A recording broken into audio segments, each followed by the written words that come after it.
Hey there, this is Darren, day 61.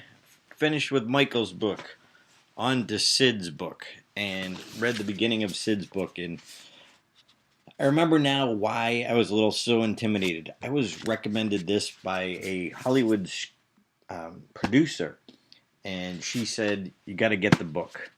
As you know from my speaking, when I started stand up, they said, "Get the book," which was the Judy Carter book. So I got that. And this was the first one that was recommended to me. And it actually started my journey, and I started reading it, and then it was work, and I was confused and overwhelmed, so I stopped. And then, as you may remember, I went to the screenwriters workshop. I bought everyone's book and audios and software, and really engulfed myself in learning. So now I definitely have a better understanding. So I'm going through this, and this is really a workbook, not really just reading and getting the highlights and everything like that. So at the end of each chapter, there's like homework to do. So I'm committing to going through the book, going through the exercises, and it's supposed to help you write it as you go. I also shot an email today to Michael Haig asking him about sources of scripts, because he suggested starting to read a bunch of scripts to get a feel for how a good script flows. So I shot that email to him, so hopefully I'll get some insight tomorrow. The beginning reading in this one, Sid talks about Renoir. I'm not sure if I'm saying it right or not, but his first mentor. And let's see, Jean Renoir, Jean Jean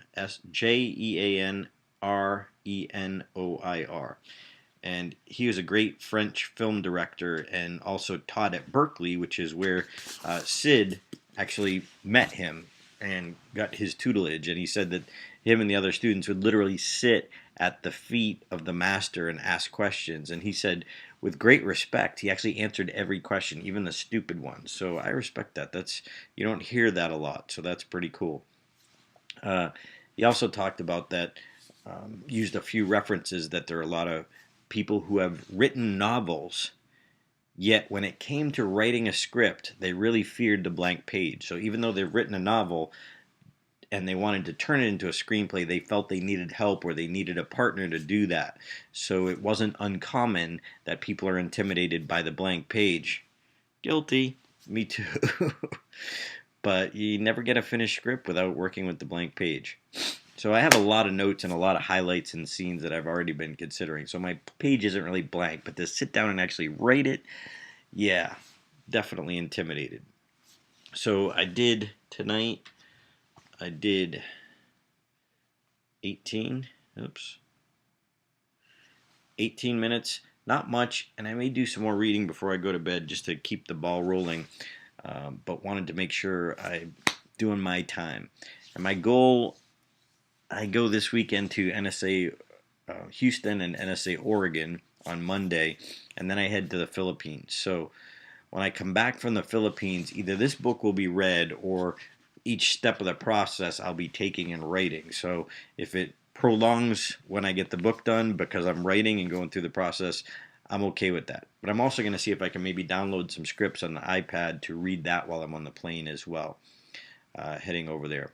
So 18 minutes closer to my dream. Getting nervous because I'm going to have to start writing. But that's part of the process. So what book do you need to get to start studying, to get the direction? Books and classes and seminars are great to give you the right path, but you still have to add the energy. But the worst thing is if you add the energy without the path, now you're working really hard in the wrong direction. So here's to you and your dream. Make it a commitment to yourself to get out of your own way and make some progress to your dream. See you tomorrow. Stage time.